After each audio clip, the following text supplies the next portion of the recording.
I'm not indifferent to people suffering because I know it's hard to be everybody. We blacks, we just got our first big holiday in a long time. Happy belated Juneteenth to the blacks.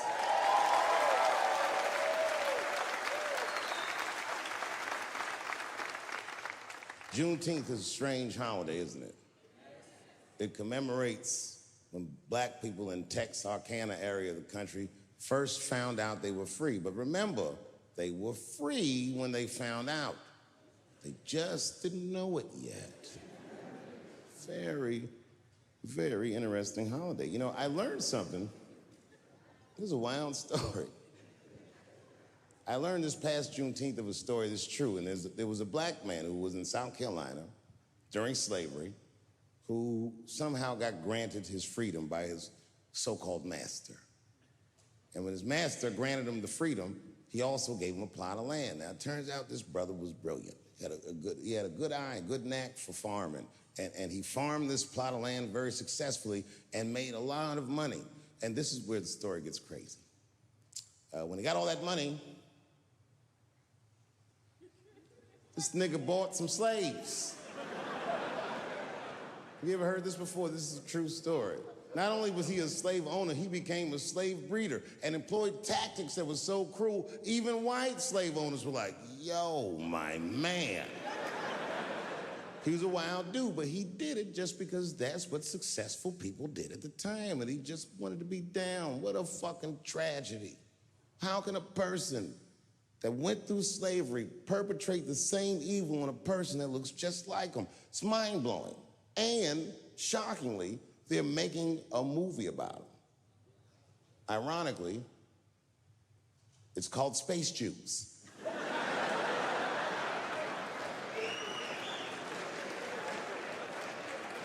Space Juice.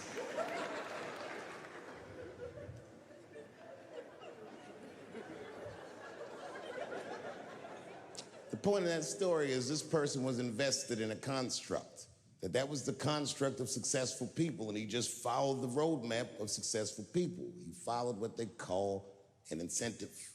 Now, everyone struggles, but I'm very invested in the gender construct, personally, because I'm a man with kids and a wife, and I like that warm, wet, soft pussy that my wife has.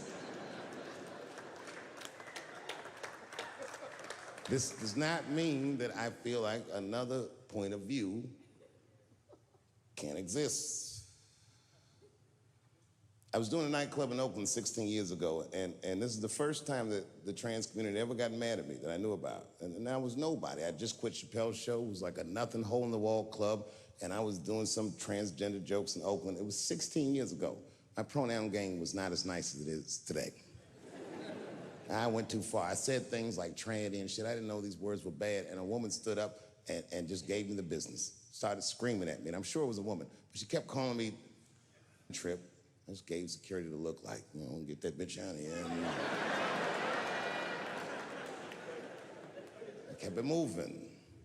And then she went to the press. And the next day, one of the gay papers wrote all the same things she had said to me about me in the paper. Misquoted the jokes and was calling me transphobe. And again, all these words, I'd never heard them before. But every time that I talked with anybody from that community since, they always repeat the talking points from that article. My least favorite of which being, and I hate this phrase, they say I was punching down on them.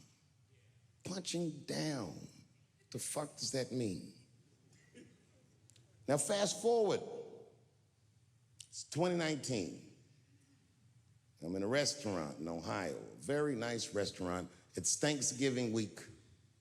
And to be honest, it's not a very nice restaurant, but it's a nice restaurant if you're a white person from Ohio that's never been anywhere before. Picture Chili's.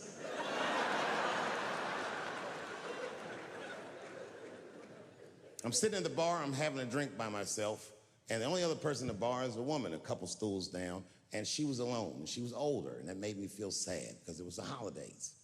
So I told the bartender, send that woman a drink on me. She's trying to spread the cheer, and I wish I didn't. This woman wanted to talk. She wasn't mean, she was nice, but she just wanted to talk about shit that, you know, I mean, the nigga that's trying to get drunk don't want to hear about this bitch remodeling her bathroom, and I'm sitting there trying to be polite. Oh, subway tiles, word. But then she hits a lick, piqued my interest. She says, my daughter is coming home for the holidays.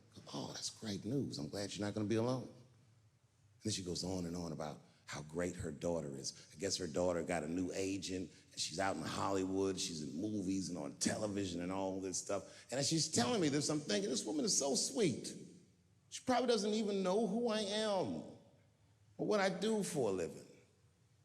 Because I know what your daughter's out in Hollywood doing.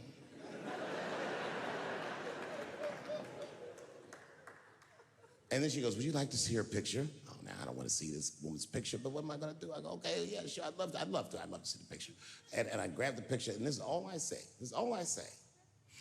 Oh, she's very beautiful. And as she puts the picture away, she looks mean all of a sudden, like she caught me in some kind of trap. What does that face mean? And then she goes, she's transgender. And I think to myself, oh, this bitch does know who I am.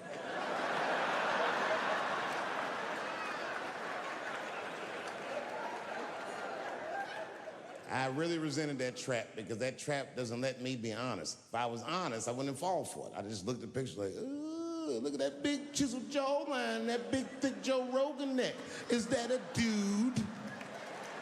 Is your daughter a man? Can't say that shit. It's really annoying. Fast forward, now it's a couple days later. It's the Wednesday.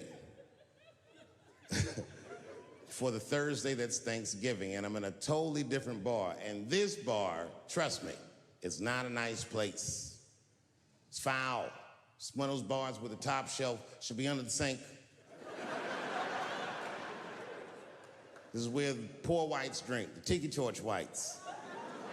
You know what I mean? Them white people, they believe in Q and they love Trump. You know what I mean? Like Michigan white people.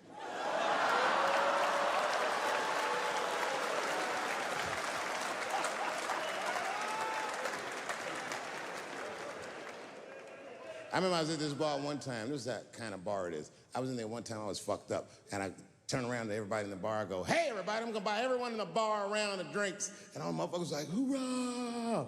And the bartender knew I was drunk, so she pulled me aside. Mr. Chappelle, are you sure about that? That's going to be $16.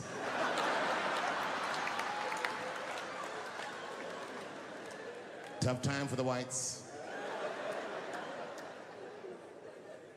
And this was a holiday weekend, you know what I mean? These motherfuckers was having a rootin' tootin' time. They was in there partying, making all them noises. Woo!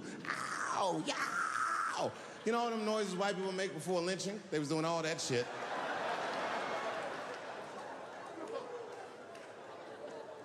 I was drunk. I looked over my shoulder. I thought I was tripping. I guess who was in the bar? I thought I was seeing things. I looked across the room, and I saw the trans bitch from the picture. I couldn't believe it. I said, what is a trans person doing in a place like this? This is very dangerous behavior. And she was with two big, buff, gay black dudes. I didn't know these dudes, but I know they was gay.